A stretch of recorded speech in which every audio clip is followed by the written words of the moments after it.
ये नल नील कौन थे? ये दोनों आपस में मौसी के बेटे थे, यानी इनकी माताएं बहन थी। और इनके ऊपर तीन ताप का बहुत भयंकर दुख था, जिस कारण ये मेंटल हो गए थे। सब ऋषियों से और सभी उपचार करने वाले, झाड़ फूक करने वाले या जितने भी वैद्य थे, सब करवा के वो थक चुके थे। ऋषि महर्षियों ने कहा कि इनका प्रारब्ध के अंदर ये दुख है, ये आजीवन बना रहेगा, इनकी किस्मत में लिखा हुआ है, इसको कोई चेंज नहीं कर सकता। लेकिन फिर भी आत्मा जो है परमात्मा की तरफ आकर्षित रहती है, उसका वो यहां संतोष नहीं करती कि अब मेरा इलाज नहीं है, फिर भी सोचता है कि कहीं ना कहीं अवश्य भगवान कभी सुनता है जीव की।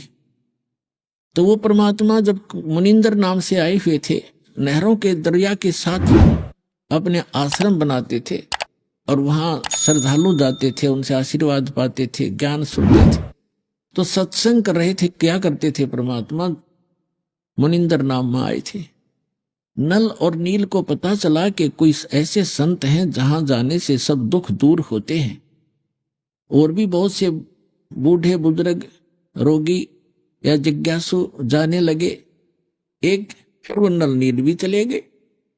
नल नील ने जाके ज्यों ही परमात्मा के चरणों में प्रणाम किया और परमात्मा कबीर जी, मुनिंदर जी ने आशीर्वाद दिया, वो दोनों स्वस्थ हो गए। नहीं तो उनको पता नहीं था, ऐसा बुरा हाल था उनका।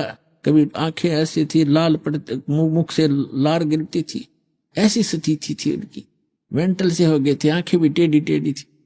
तो दोनों स्वस्थ हो गए। जो रोग था मानसिक शारीरिक, वो सब समाप्त हुआ। तो मुंह की तरफ देखते रहे और कहा, भगवान ओहो, आप कहाँ छुपे थे मेरे दाता, आप कहाँ छुपे थे? हम सब जगह थक लिए थे, हमें कोई राहत नहीं मिल रही थी। और खड़े होकर बता रहे हैं, देखो हम स्वस्थ हो गए, ये तो भगवान आए हैं, सर्वशक्तिमान है, ये पूर्ण परमात्मा है, ये महर्षि भगवान के ही स्वरूप हैं। उन्होंने परमात्मा से दीक्षा ले ली, फिर सेवा करने लगे।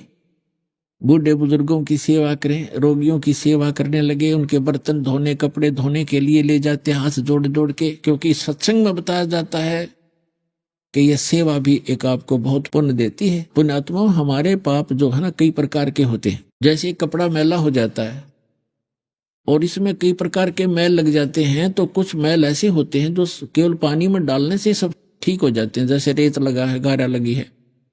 और कुछ ऐसे मैल होते हैं जो साबुन के प्रयोग से ही साफ होंगे। और कुछ ऐसे मैल होते हैं कि उसको ड्राई क्लीन ही करना पड़ता, उसका कोई विकल्प नहीं रहता। तो इसी प्रकार हम युगों युगों से अपने इस अंतःकरण रूपी कपड़े को ऐसे मैला किए बैठे हैं। तो जैसे उसी मंत्र जाप से कुछ एक को तो जल्दी आराम हो जाता है, तो थोड़ा मैल था जल्दी उतर गया, साफ निर्मल हुआ। और किसी का ज्यादा है तो उसको सारे ट्रीटमेंट करने पड़ेंगे। तो उसके लिए कुछ पाप ऐसे हैं हमारे जो सेवा से कटते हैं। हाथ से सेवा करे, कि तो रोटी पोवे, कि तो बर्तन साफ करे, झाड़ू लावे, मैट बिछावे, कोशिश करे। अगर कोई नहीं करने देता है कि नहीं हम कर लेंगे, तो वो दूसरी बात है, पर आपकी नीयत नहीं हो रहा है। हम भी कोशिश करें थोड़ी बहुत सेवा बने भगवान की।